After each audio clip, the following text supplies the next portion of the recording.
मध्य प्रदेश शिक्षक संघ के इस गरिमापूर्ण कार्यक्रम में मैं दोनों हाथ जोड़ के आप सबको प्रणाम करता हूं, अभिनंदन करता हूं। मंच पर विराजमान वास्तव में ये कार्यक्रम बड़ा अद्भुत है। एक तरफ शिक्षक संघ के अखिल भारतीय पदाधिकारी से लगा करके प्रदेश बॉडी के भी पदाधिकारी हैं और हमारे स्कूली जीवन के चाहे शिक्षा मंत्री हो या हम हैं, सबको पढ़ाने वाले गुरुवर को भी यहां विराजमान किया। आपका वाकई अद्भुत कार्यक्रम है, मैं आपको प्रणाम करता हूं। इस मंच पर मौजूद माननीय शिक्षा मंत्री राव उदय प्रताप सिंह जी, अखिल भारतीय संगठन मंत्री माननीय महेंद्र कपूर जी, प्रांत अध्यक्ष डॉक्टर छत्रवीर सिंह राठौड़, प्रांत संगठन मंत्री श्रीमान हिम्मत सिंह जी जैन, माननीय राकेश गुप्ता जी, प्रदेश महामंत्री, यहां सम्मानित हुए सभी शिक्षक वृंद, मैडम पाल भी यहां मौजूद है और सारे के सारे व्यासी से लेकर के एक बार पूरे मंच का अभिनंदन कर दें। मैं सबको प्रणाम कर रहा हूं। सच में कुछ कार्यक्रम ऐसे होते हैं जिनके लिए शब्द से ज्यादा मन के भावों से भावना व्यक्त होती है और आनंद आता है। ऐसे कुछ कार्यक्रम में से आज का कार्यक्रम भी राजनीतिक दृष्टि से सरकार के दायित्व के कारण से कई कार्यक्रमों में जाने का मौका मिलता है और कई कार्यक्रमों में अपनी बात भी रखते हैं, लेकिन जहां मैं मन से बात रखूंगा, दिल से बात रखूंगा, ये पक्का वो मंच है जहां हमको अच्छा लग रहा है।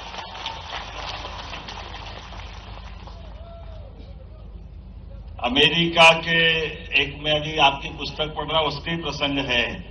राठौड़ साहब ने जो लिखा है, अमेरिका का जो वर्तमान का स्वरूप दिखाई देता है, इसके प्रारंभ के राष्ट्रपतियों की मूर्ति शिल्प की एक पहाड़ पर बहुत अच्छी 2 पीढ़ी तक मूर्ति बनाने का वहां के कलाकारों ने, अपनी पिताजी के बाद उनके पुत्र ने 5 पूर्व राष्ट्रपति अब्राहम लिंकन से लेकर के वाशिंगटन तक सबके लिए उनने प्रतिमा बनाई। और प्रतिमा बनाने के बारे में जो शिल्पकार थे, उनने वास्तव में अद्भुत शिल्प का नमूना, उनका उदाहरण प्रस्तुत हुआ। पत्रकारों ने, कई लोगों ने उनसे उनके स्वयं के अनुभव पूछे कि आपने स्थापत्य का कितना बड़ा काम किया। वाकई अद्भुत, ऐसे मूर्ति शिल्प जैसे अपने शब्दों से बात करते दिखाई देते। तो शिल्पकारों से बहुत बात करने का प्रयास किया, शिल्पकारों ने विनम्रता से मना कर दिया। फिर जब और पूछा कि वाकई में आपने 2 पीढ़ी तक इतना सुंदर काम किया है, तो ये आपके काम के बारे में आपका आकलन आपके मन में कैसे आया कि ये सब आपने करना चाहिए, ये सब मेहनत कैसे हुई, आपके हाथों में जादू आ गया, परमात्मा का आशीर्वाद आ गया? तो उसने विनम्रता से जो उत्तर दिया वो अपने शिक्षकों पे भी बैठता है। उनने कहा, देखो भाई, ये हमने कुछ बड़ा काम नहीं किया, ये परमात्मा का दिया हुआ इतना सुंदर पहाड़ था, उस पहाड़ के अंदर ये प्रतिमा पहले से विद्यमान थी, केवल आवरण हटाने का काम हमारे हाथों से हुआ। मुझे लगता है कि ये सच में सही उदाहरण है। आप सबके लिए आप सबको प्रणाम करता हूं। आपके माध्यम से कई सारे ऐसे प्रस्तर से निकली हुई प्रतिमाएं अलग अलग स्थान पर अलग अलग प्रकार से अपनी भूमिकाएं अदा कर रही हैं और वो यशस्वी प्रधानमंत्री के नेतृत्व में अब तो और आनंद है। लेकिन आज नहीं, आदिकाल से भारत की पहचान दुनिया में अगर किसी कारण से है तो हमारी देश की शिक्षा व्यवस्था और शिक्षकों की भूमिका के कारण से सदैव सनातन संस्कृति हमको विश्व गौरव का इस मान सम्मान की तरफ भी ले जाती है और सच्चे अर्थों में मानवता के मूल गुणों को दुनिया के सामने प्रकट करने के लिए अनादिकाल से भारत की अपनी पहचान रहती आई है। कदम कदम पर, हर बार, हर समय, हर युग में जब कभी चुनौती मिली होगी दुनिया के सामने या भारत के सामने भी, हर बार हमारा एक कोई शिक्षक खड़ा हुआ होगा, उसने सारे प्रश्नों के उत्तर अपने शिष्य के माध्यम से दिलाए। ये हमारा गौरवशाली अतीत है हर बार का।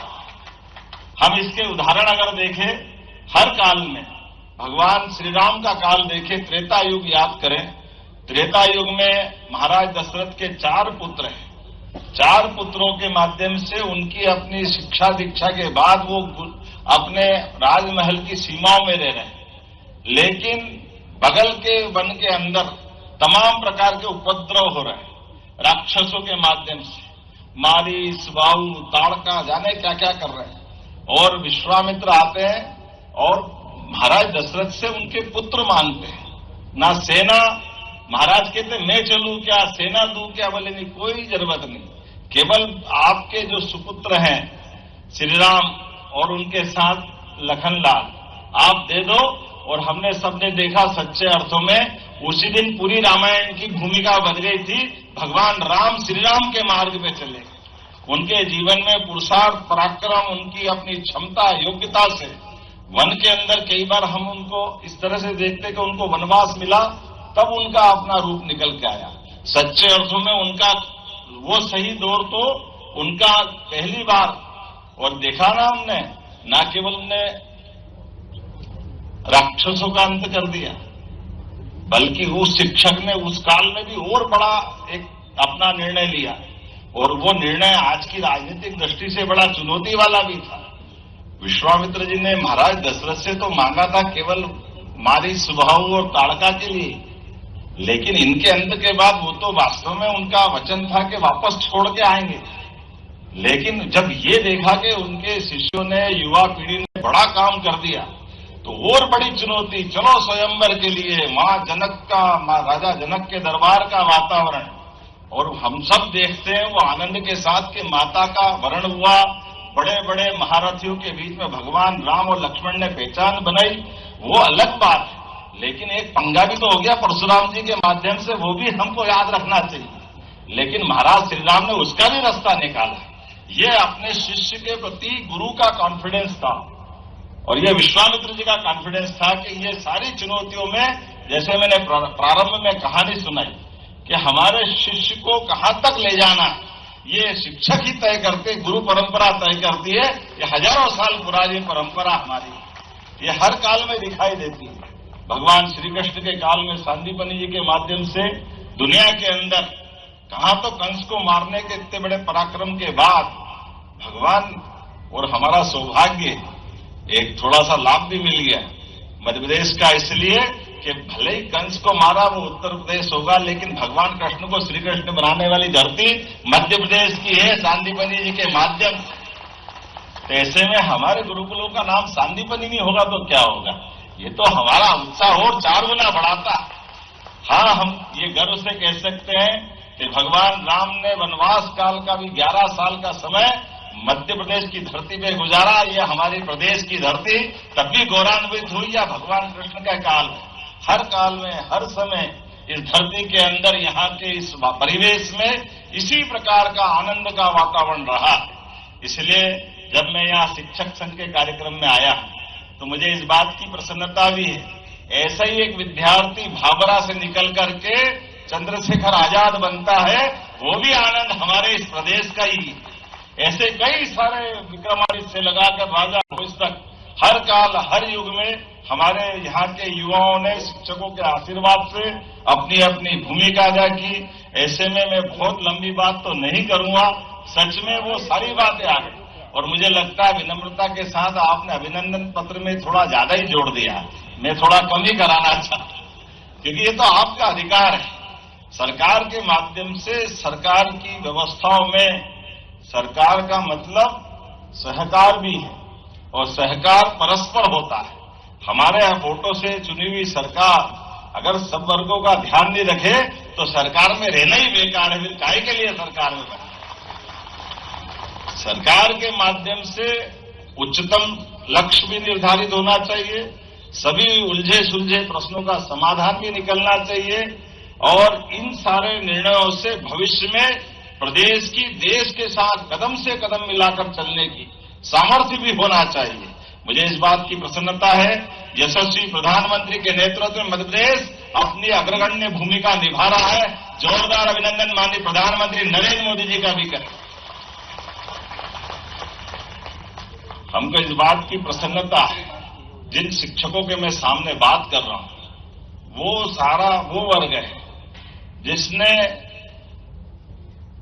कठिनाइयों में से, परेशानियों में से, हर घर से कोई भी बच्चा अगर सरकारी स्कूल में जा रहा तो उसकी कई सारी चुनौतियां भी होती। उन चुनौतियों में से उस बच्चे की चुनौती का समाधान करते हुए उसकी जितनी आगे बढ़ने की क्षमता, उसको आशीष दे करके ये हमारे शासकीय शिक्षकों के माध्यम से चलने वाले विद्यालयों ने नरेंद्र मोदी भी बनाया, राव उदय प्रताप सिंह जी भी बनाया और हमारे जैसे एक विद्यार्थी का नंबर भी यहां तक लगा दिया। मैं आप सबको प्रणाम करता हूं, आपका अभिनंदन करता हूं। सरकारी विद्यालयों के माध्यम से जिस प्रकार का आपने एक तरह से एक विद्यार्थी को अलग अलग प्रकार से गढ़ा है, वाकई वो अद्भुत है। और इसीलिए एक नहीं कई उदाहरण है।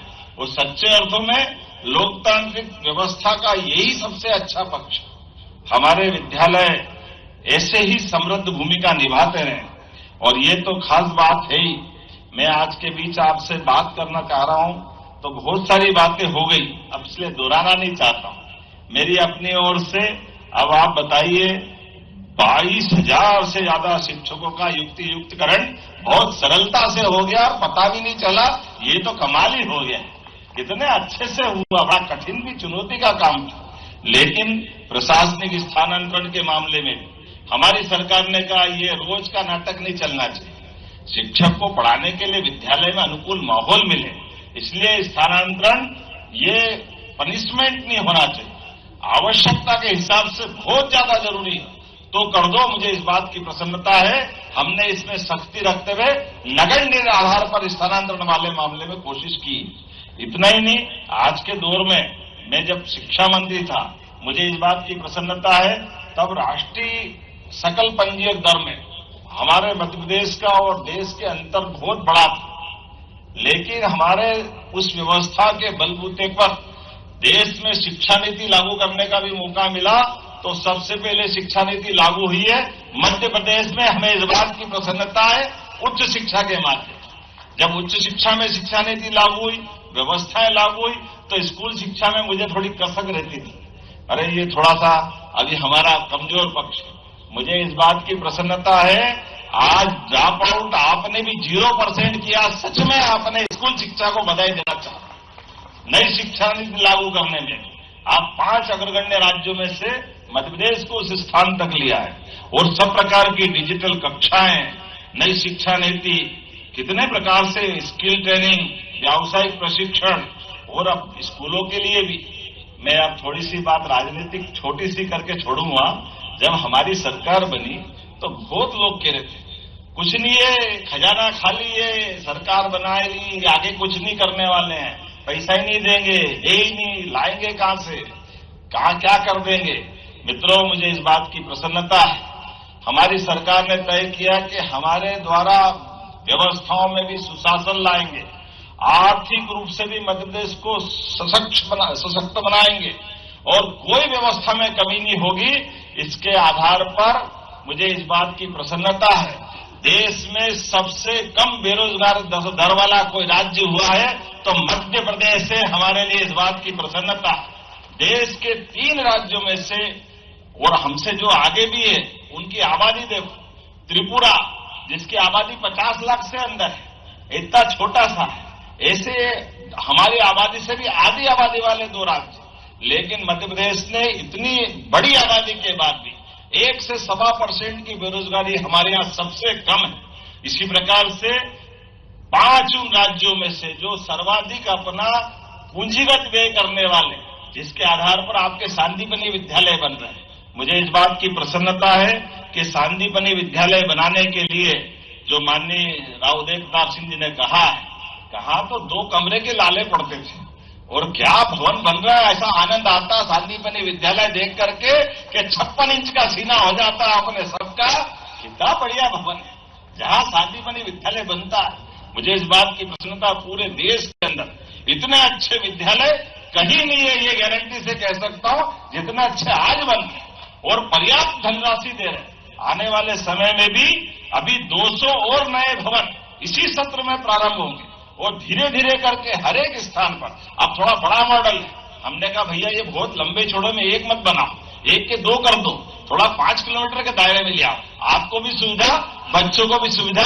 ये निर्णय भी हमारी सरकार के माध्यम से किया। ऐसे में कई प्रकार के योगदानों के साथ जब महंगाई भत्ते की बात आई, 1.5 लाख लोगों को लाभ मिला। जब 1.5 लाख लोगों को लाभ मिला तो हाथ में ताली वाली का आनंद तो आ ही जाना चाहिए। जितने प्रकार से हो सकता है, कितना अच्छा लगता है जब मैं भगवान राम की बात करता, भगवान कृष्ण की बात करता हूं कि सारे त्योहार तो हमारे हैं, इनके क्यों आनंद नहीं आना चाहिए। जब समाज मनाता तो हमारे अपने विभाग और विभाग से जुड़े हुए पूरे परिवेश में आनंद क्यों नहीं आना चाहिए। मुझे इस बात की आनंद आता, आल की पाल की जय कन्हैया लाल की जन्माष्टमी भी क्या मनाते हो, आनंद आ जाता है। अरे जन्माष्टमी नहीं मनाएंगे, रामनवमी नहीं मनाएंगे, और जन्माष्टमी रामनवमी कब महत्वपूर्ण हुई, गुरु पूर्णिमा के बिना सब अधेरे थे। इसलिए गुरु पूर्णिमा तो मनना ही चाहिए, और वाइस चांसलर भी कुलगुरु करके उनको भी आपके साथ जोड़ के खड़ा कर दिया। बिना बात के एक जबरदस्ती की एक चुनौती रहती थी, नहीं गुरु मतलब प्राइमरी मिडिल स्कूल शिक्षा विभाग। अरे भैया ये कहां लिखा है, गुरु का मतलब, गुरु की महत्ता तो बहुत विशाल है, उसको छोटा नहीं कर सकते। मुझे इस बात की प्रसन्नता है, हमारी सरकार के बनने के बाद हमने कुलगुरु कुलपतियों का नाम बदलकर देश में ये बड़ा मिसाल बनाया, बड़ा उदाहरण बनाया, सभी वाइस चांसलर कुलगुरु के माध्यम से। और गुरु पूर्णिमा चाहे स्कूल शिक्षा विभाग हो या उच्च शिक्षा विभाग हो, समान रूप से सभी मनाते हैं। ऐसे कई प्रकार के काम हमने किए हैं। लेकिन जब मैं आपसे बात कर रहा हूं तो मुझे इस बात की प्रसन्नता, पिछली बार जब मैंने बोला था कि चतुर्थ समयमान वेतनमान देना चाहिए, और हमने अपना वादा निभाया इस बात पे, हम आपके साथ आनंद में, इस एहसास के साथ कि जहां आपसे हम गुणवत्तापूर्ण शिक्षा की कल्पना करते हैं, सरकार के माध्यम से आपके सभी विद्यालयों में सुव्यवस्था स्थापित होती, ऐसे में ये सारी चीजों का ध्यान रखना। तो जितना कर दिया है, इसके लिए और जो बचा है वो भी सब करेंगे, ये पक्की बात है, कोई बचने वाला नहीं है। अभी हमारी सरकार को तो 2 ही साल हुए, धीरे धीरे रे मना धीरे सब कुछ होए, माली सींचे सो घड़ा, ऋतु आए फल होए। बहुत बहुत धन्यवाद। भारत माता की जय।